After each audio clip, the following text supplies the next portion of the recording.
Folks, get your popcorn buttered, get your fountain drink ready, because there's going to be some spoilers from the Thor Love and Thunder movie out in theaters now. If you have not seen Thor Love and Thunder, for God's sakes, do not listen to this podcast, this section in which we talk about that movie until you have seen the movie. Please do that. Go watch the movie.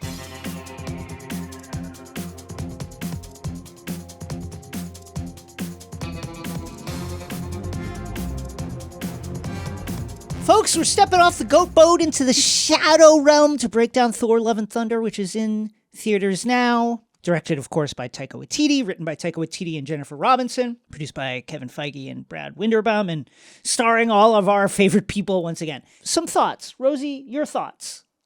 Well, I really love this movie. Like, for me... Same.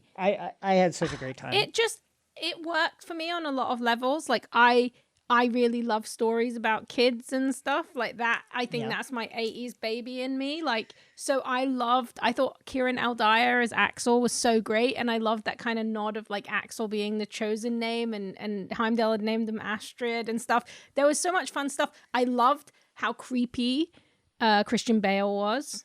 I thought he was so scary. If I had one critique, it's like more gore. That was like right. More he was gore. So good and like needed more gore. So many creepy moments. He was really channeling like the child catcher from Chitty Chitty Bang Bang. I know you're here somewhere.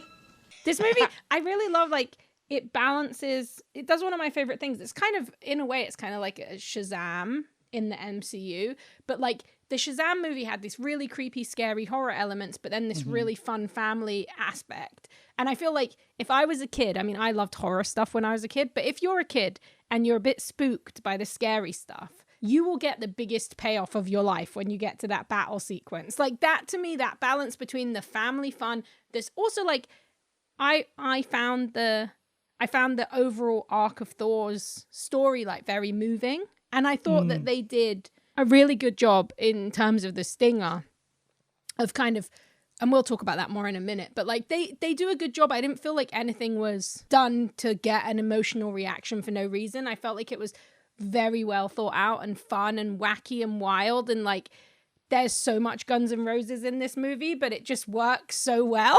And like Taika just like, they spent that money budget on that and they're going to make it back. I was looking at going to see it on Friday and it's sold out at like every cinema near me, like at almost Spider-Man levels.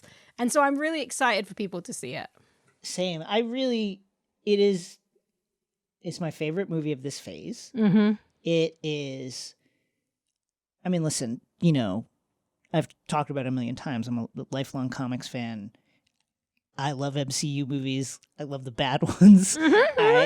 I'm also a big Taika Waititi fan. I think that I don't know that anybody, again, can quite match the mix of humor, action, and emotion that he particularly brings to it. Like the opening of Thor Ragnarok, I remember watching it, and that monologue that Thor has in front of Surtur in the cage. Yeah. Where he's talking about all the stuff that he's been doing. And he's like, oh, I'm being just a spinning. hero. Like, don't mind me. It is like, it gives you story. It is incredibly funny. And it was simultaneously completely unlike anything that Thor had done in Dark World and Thor 1, right? That was a more serious Thor. This is like not that. And it also felt of a piece with the character that had been established in that. Like, it was not jarring. It wasn't like, who the fuck is this guy? It felt like a different facet of a character we had already known, but was completely unexpected and funny. And that continues in this, where we're getting new facets to characters that we know and love, but we're seeing them in this really unique, funny, unexpected way that I think only Taika in the MCU is doing in this particular way. I just love the stuff that he does. Me too. And something I really love about this is it's like Ragnarok, but it's not like Ragnarok. And the kid aspects of this stuff, which is something Taika does so well, it feels much more like he's channeling his early stuff like Boy or Hunt for the Wilder People. That charm of like the unexpected kid character that you actually like, who is relatable and funny and sassy and like weird, and I loved where we left Thor at the end of this movie. And I loved this kind of notion of him carrying Mjolnir and Love carrying Stormbreaker, and that just, and she has cool like Cyclops powers where she can shoot lasers out of her eyes. And something I thought was really cool, he calls her like the girl born of eternity, which one just sounds really cool, but feels like this is a film that I think kind of like Doctor Strange too, which I really liked as well. But like this feels like a kind of a new phase, which is like movies that are just allowed to stand by themselves and just be crazy, wild, fun adventures. But if there's one thing that feels obviously like it's going to stick, it's going to be love. But also, I think that notion of her having cosmic beginnings that's going to be important. Is going to be important and is essentially going to establish her as like a force that can help in the future when we inevitably start to see more Epoch, Eon, Celestials, whoever else. This is someone who's standing next to her, you know, Uncle Thor, as she calls him, who is the god of thunder. That's going to be able... They're going to be able to put up a fight against these kind of cosmic elders.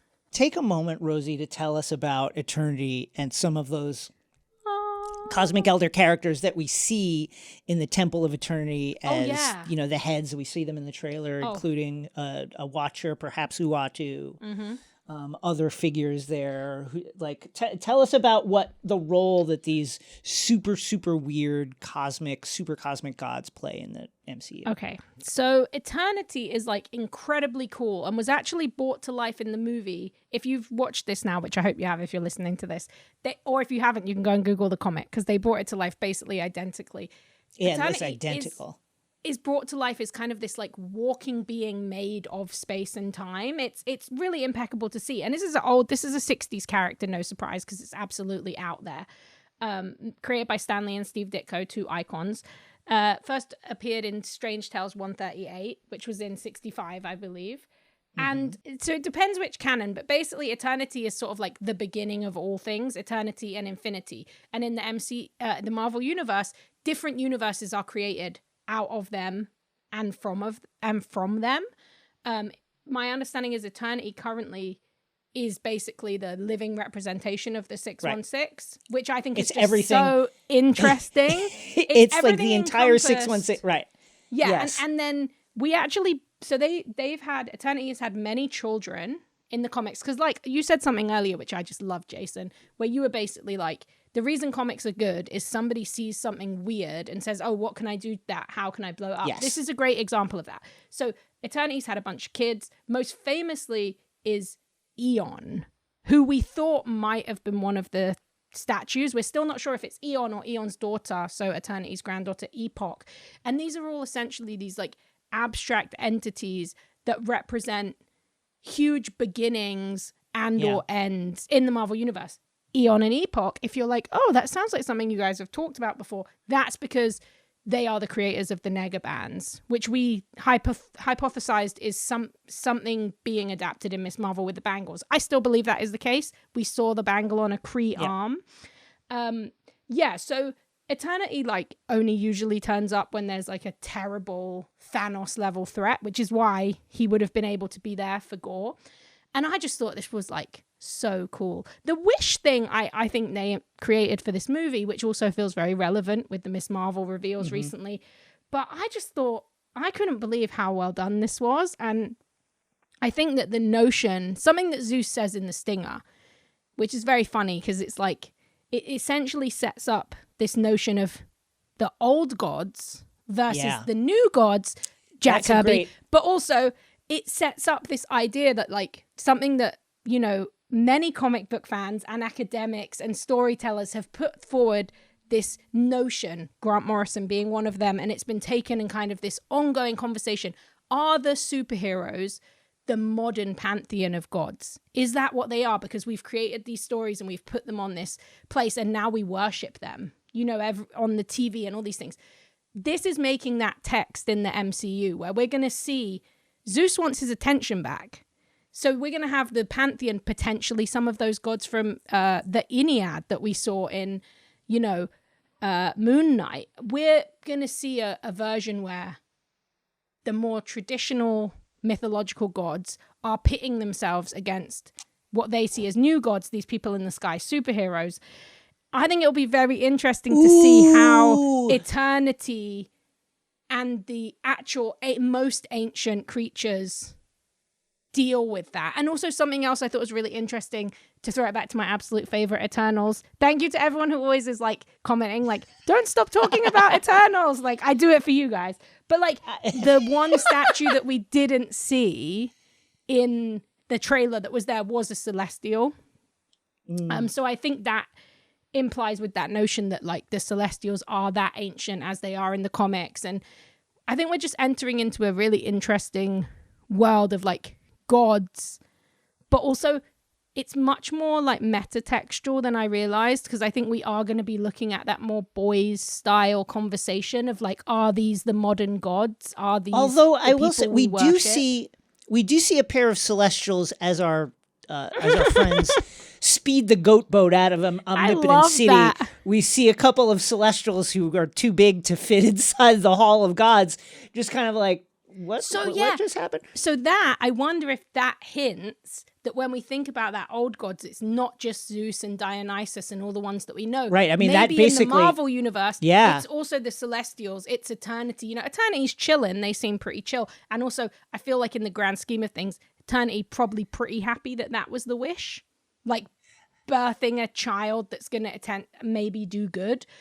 But generally, I think that's where we're going, is seeing these kind of ancient deities want to take back their power from the soups. In the comics, Jane becomes a member of the Congress of Worlds, which is kind of like a parliament of gods, essentially, governing body. I wonder if Valhalla is going to be a little like that. I don't know what they do, and I would imagine, well, Odin actually probably, would Odin get there?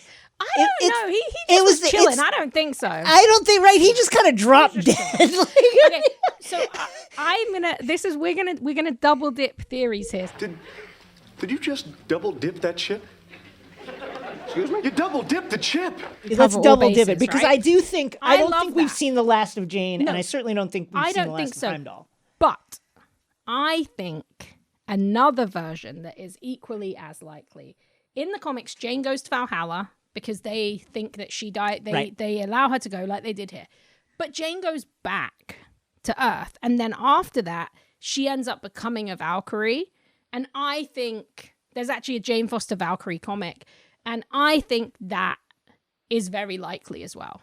Because I don't think, if you're Natalie Portman, and you come back and you get to hold the hammer and wear the armor, which by the way looked fucking banging. Like they brought so Russell good. Dortmund's like stuff to life, and so Russell great. and Jason were both at the premiere, which is so great. I don't know if you're just like, yeah, I'm chill to be on like a cosmic council. I bet you're like, so what's the next superhero? Like, who is next?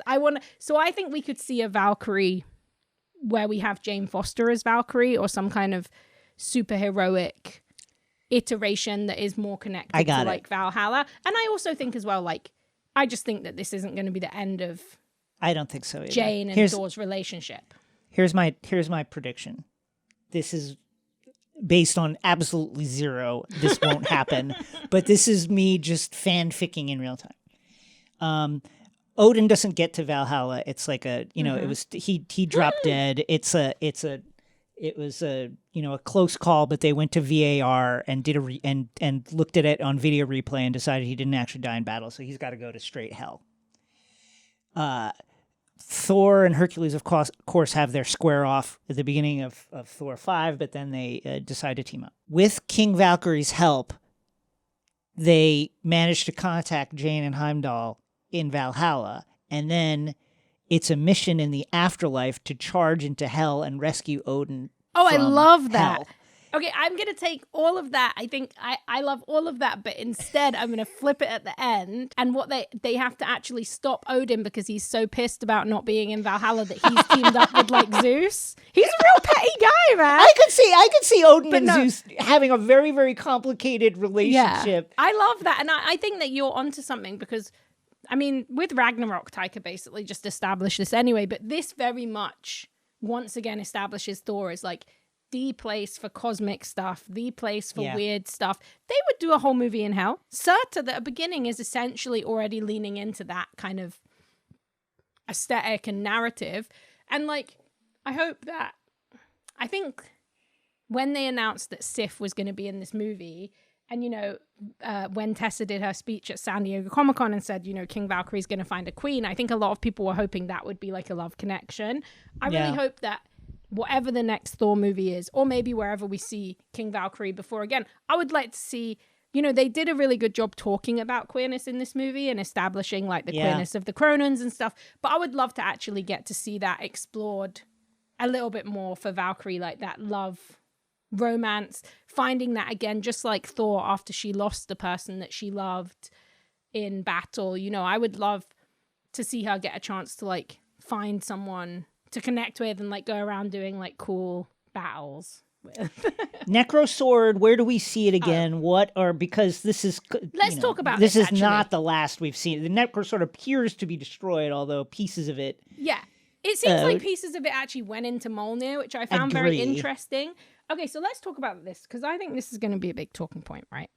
In the comics, yes, it was established in the recent Donny Cates Ryan Stegman Venom series, I think Venom issue 4, that the Necrosword as we knew it from Thor God of Thunder, which we talked about a lot, Asad Ribic, Jason Aaron, was actually the first symbiote, all black, the Necrosword. And it was manifested by Null, who is this like another ancient eldritch kind of deity.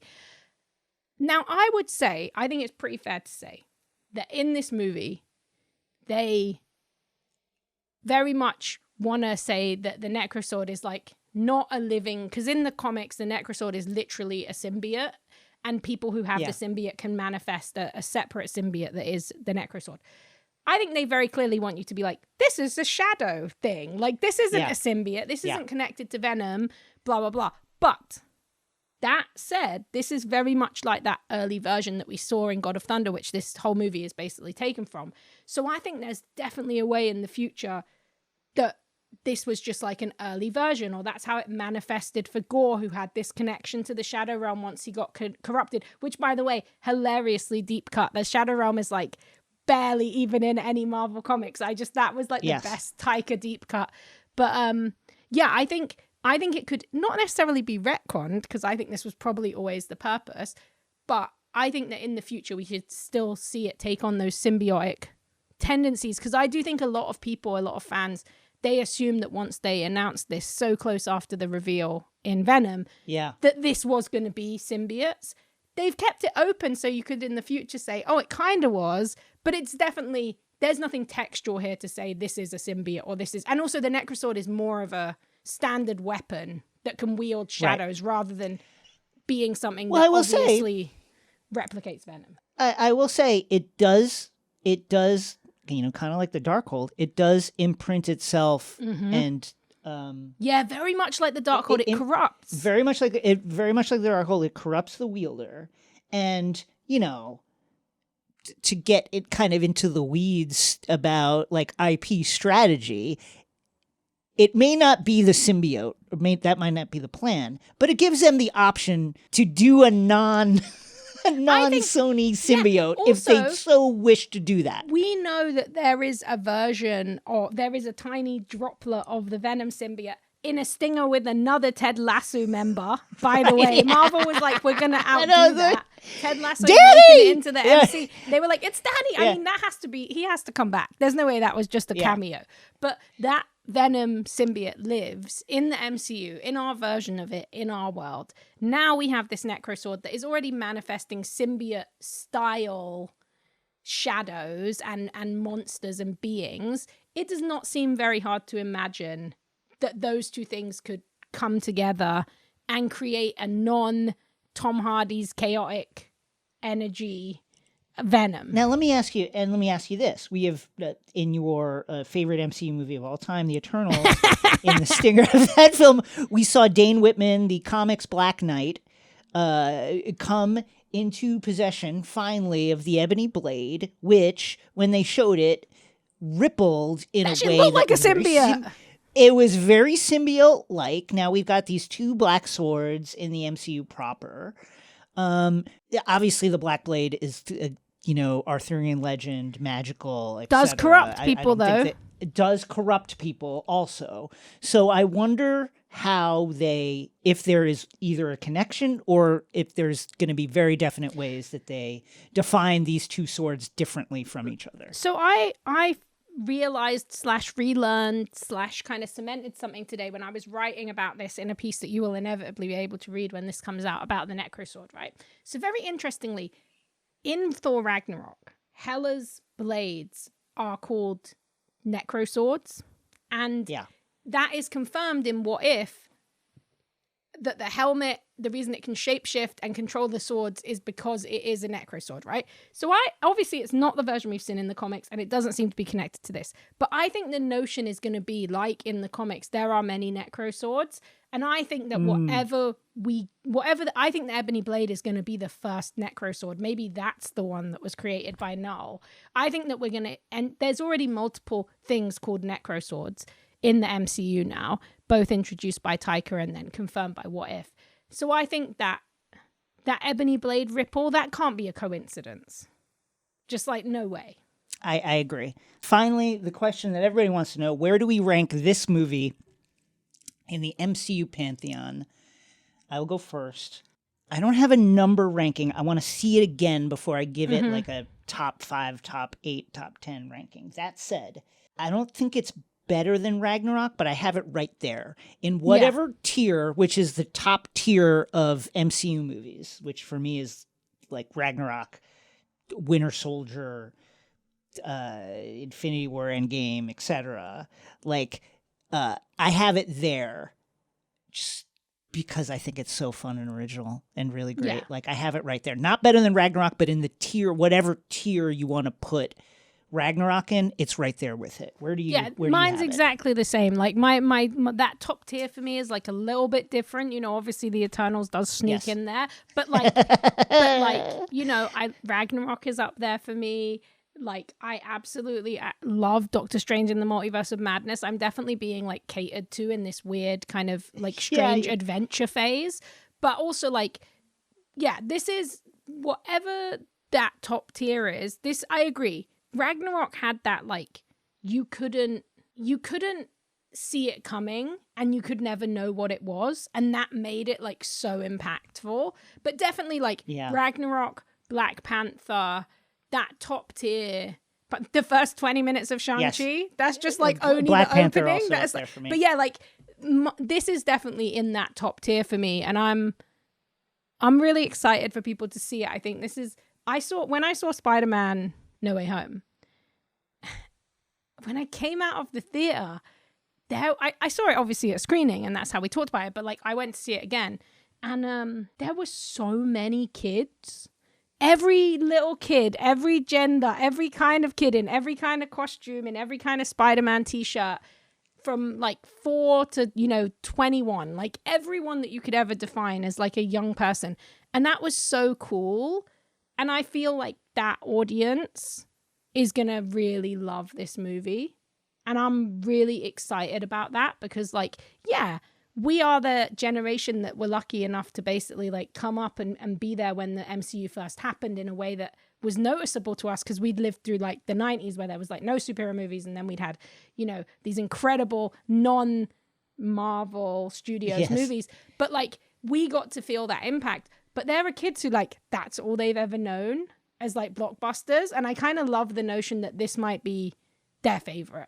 This might be the one that really gets them excited and that makes them want to be a superhero or want to read more about superheroes and stuff. That just warms my heart. I'm a grandma that way.